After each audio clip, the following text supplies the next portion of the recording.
If you're thinking of selling your home in 2022, there's some things you really want to think about to make sure you're not leaving money on the table. Number one, you want to find out what your home is really worth.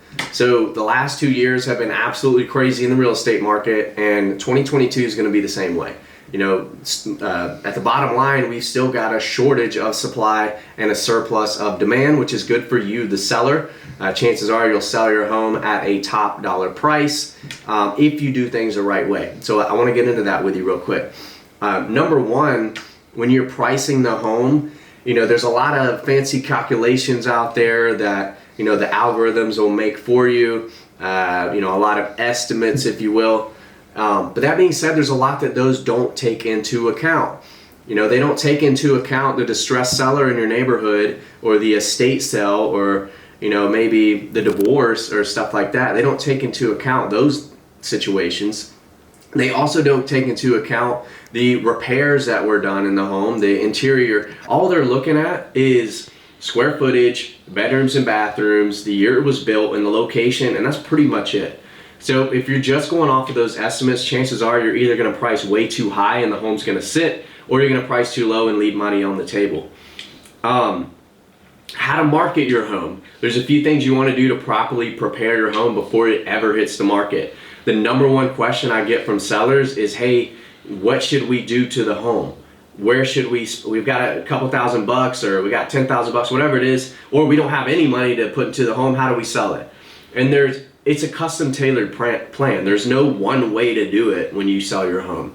So first things first, I would say you want to look at the comps, right? You want to see what level of finishes the comps have, and you're either going to be aiming for a lower level of comps or a higher level of comps. If you want to hit that higher level, but your home doesn't have the same granite countertops or whatever as the higher level comps, then you're going to have to do some stuff to get to that level. Now, one thing I will say is it's never as much as you think it's going to cost. I've got story after story.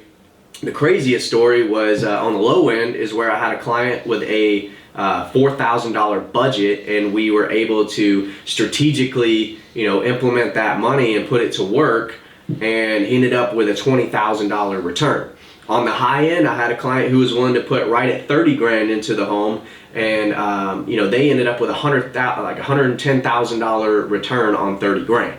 So it really just depends on your situation, but I would be willing to do whatever it takes to get the home in the best condition while you know, paying the least amount. So always looking for, hey, what's the least amount I can pay to have the maximum impact?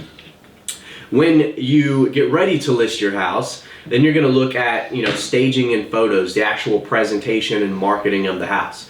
If you yourself have been looking at photos online, you've probably seen some terrible photos, and chances are if you saw like a really, you know, ugly first picture of a house, you probably just kept scrolling, right? So people do that. We've been, you know, conditioned to have this scrolling mentality, and if something doesn't catch your attention right away, people aren't going to see your house. They're not going to click and go look at all the other beautiful photos if the first one is terrible.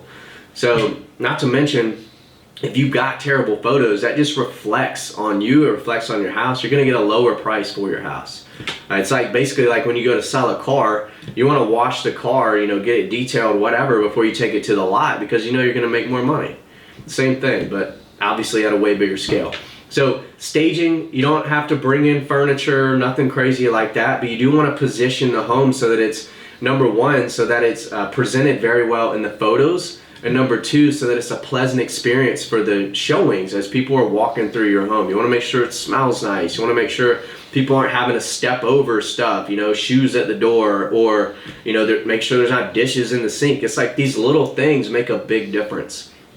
When it comes to photography and videography of the home, that's probably the most important part, because everybody's looking at homes online. Sure, they may see the sign in the yard, things like that, but at the end of the day, even if they see a sign in the yard, they're just going to look it up online. So your first photo has to be the best one, and then the rest of your photos, they need to flow in a natural way. It drives me crazy the amount of listings that I see where agents just have the photos randomly placed in there. You know, they'll go from the front door to the backyard to the basement to the master bedroom, and it makes no sense. It's confusing for people.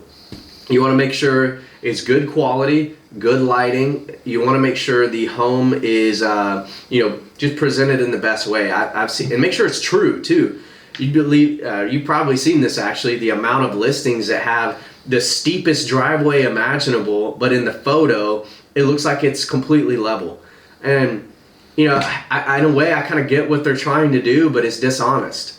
And what's going to happen is you're going to get people there that are just, as soon as they pull up, they're going to keep driving and cancel their appointment on you. And you don't want that, because that wastes your time, because you're going to be out of the house for the showing. So if you're going to be out, why not have qualified buyers in there, to increase your chances of getting an offer? So next is videography. If you can have video of the home, whether it's drone photography, aerial photography, or actually just a walkthrough of the property, that's going to be key, number one, because we have here in Metro Atlanta, we've got more buyers from out of state than ever in history.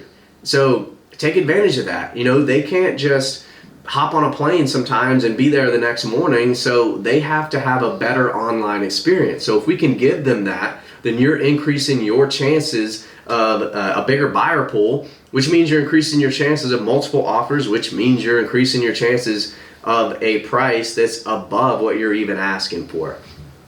Once you get under contract, or once you get those offers coming in, then you want to look at each offer, and you want to see, obviously, the first thing you're going to look at is the price and closing costs. Hey, what are they offering you, and are they asking for any closing costs? That's obviously the first thing you're going to look at. Second thing, you want to see who's not only the best offer, but who's the safest offer, who's the most likely to make it to the closing table.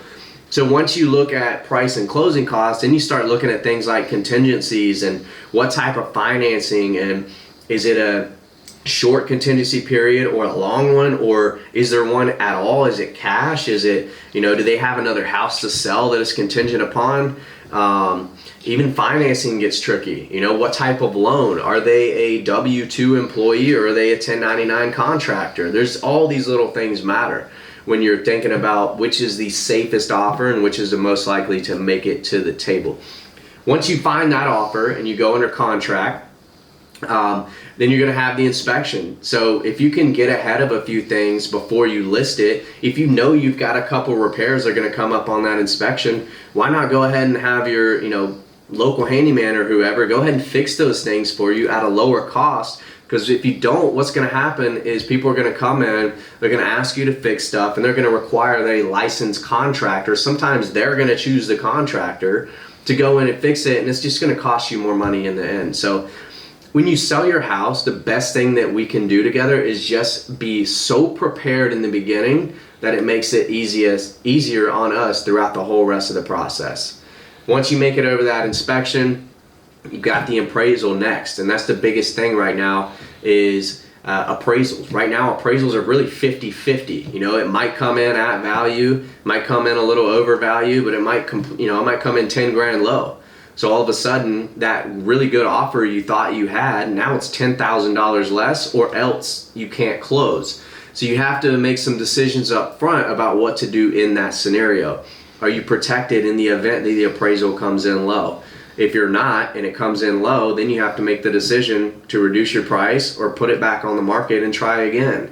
Chances are, if you put it back on the market and try again, now you've been on the market for 20 days, people think something's wrong with your house, you get less offers and a less price.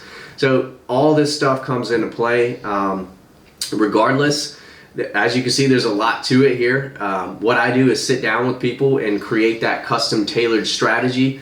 Number one, to make sure that you're finding out what your home is really worth in this crazy market. And number two, to make sure it's actually going to get to the closing table. So if that's you, definitely send me an email. Send me a text, call me 404-680-4324. Just reach out. I'm happy to help, and I look forward to hearing from you soon.